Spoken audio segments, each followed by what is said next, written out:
رمضان کا مہینہ شروع ہے اور اکثر ہمارے حضرات رمضان میں زکوٰۃ ادا کرنے کی کوشش کرتے ہیں، اس لیے میں نے اس جمعے میں زکوٰۃ سے متعلق کچھ باتیں عرض کرنی ہیں۔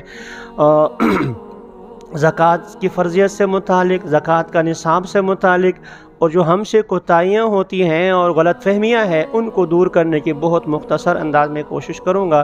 اللہ تعالی ہم سب کو عمل کی توفیق نصیب فرمائے۔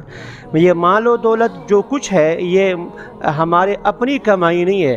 اگر ہم نے تعلیم حاصل کر کے ڈگری لی ہے، اس کے بعد جو نوکری کر رہے ہیں، تو یہ تعلیم کی توفیق بھی اللہ نے دی ہے، دماغ بھی اللہ نے دی، آنکھ اللہ نے دی۔ اگر ہاتھ کی کمائی ہے، یہ ہاتھ اللہ نے دیے ہوئے، تو ہم خود اللہ کے ہیں، ہم بکاؤ مال ہے۔ ان اللہ اشتری من المؤمنین انفسهم واموالهم بان لهم الجنہ، ہم تو بکے ہوئے ہیں، سب کچھ اللہ نے دے دیا تھا، دینے کے باوجود پھر ہم سے خرید بھی لیا ہے۔ جیسے باہر سے کوئی چیز انسان لا کر اپنے بچے کو دے دے اور اس بچے کو پھر یہ کہہ دے کہ یہ 10 روپے لے لے اور یہ ٹافی مجھے دے دے، یہ سب کچھ اللہ نے دیا تھا، دینے کے بعد پھر بھی اللہ فرماتا ہے میں نے تم سے خرید لیا ہے اور تمہارا مال بھی میرا ہے۔ اور یہ خریدنے کے بعد پھر اللہ کیا فرماتے ہیں، اتنی سی تھوڑی سی مقدار 2.5% کوئی مال مقدار ہے، تو یہ آپ نے جو ہے میرے نام پر دینا ہے، وہ بھی مجھے نہیں دینا۔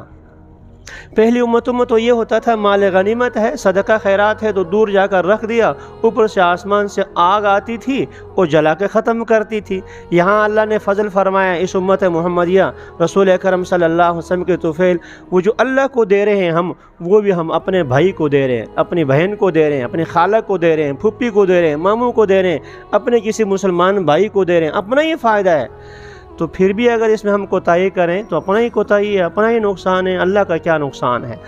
تو زکوٰۃ جو ہے یہ اس کے فائدے ہی فائدے ہیں، اور دینے پر فائدے ہیں، نہ دینے پر اللہ کی طرف سے وعید کتنی سی سخت ہے۔ ویل لکل ہمزۃ لمزہ، تباہی بربادی ہے ہر اس شخص کے لیے جو تانا دینے والا ہے، عیب نکالنے والے ہے۔ الذی جمع مالا، جو مال جمع کرتا ہے 24 گھنٹے اس میں لگا ہوا ہے، 2 سے 4، 4 سے 8، 8 سے 12، وہ یوں لگا ہی رہتا ہے۔ وعددہ، گن کے رکھتا ہے۔ میں نے اس منبر پر بارہا عرض کیا ہے، اپنی ذات کے اعتبار سے کوئی مال بری چیز نہیں ہے، اپنے ذات کے اعتبار سے مال کوئی بری چیز نہیں ہے، دولت کوئی بری چیز نہیں ہے، حکومت کوئی بری چیز نہیں ہے۔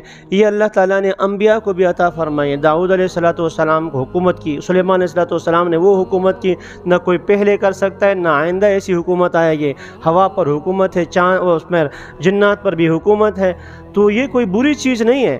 اللہ کے نبی صلی اللہ علیہ وسلم نے فرمایا کہ جو 7 بندے جو اللہ کے عرش کے سائے کے نیچے ہوں گے، ان میں سے ایک فرمایا امام عادل، عادل امام، جن بندوں کی دعا اللہ رد نہیں کرتے، ان میں سے فرمایا کہ عادل بادشاہ۔ لیکن ہمارا ہاں معاملہ بالکل برعکس ہے، ظلم زیادتیاں ہیں، تو اس لیے ایک گالی بن گیا۔ ایسے ہی مالدار یا دیندار اسے نہیں کہتے، جس کے پاس پیسہ ہے وہ مالدار ہوا، اور جس کے پاس جو ہے پیسہ نہیں ہے اور ہاتھ میں تسبیح ہو وہ دیندار ہو گیا، نہ ایسا نہیں ہے۔ اگر مال دل کے اندر ہے تو پھر یہ مالدار ہے، دیندار نہیں ہے۔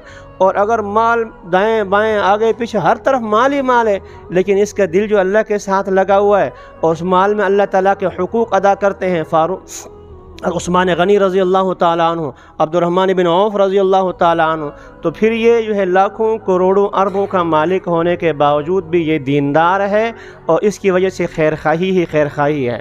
تو جو مال جمع کرتا ہے اور پھر ساتھ ساتھ گن کے رکھتا ہے، یحسب ان مالہ اخلدہ، اس کا گمان یہ کہ میرا یہ بال بھی دیر پا ہمیشہ رہے گا، یہ مجھے بھی ہمیشہ جو ہے وہ باقی رکھے گا، ایسا نہیں ہے، اس کے لیے وعید ہے۔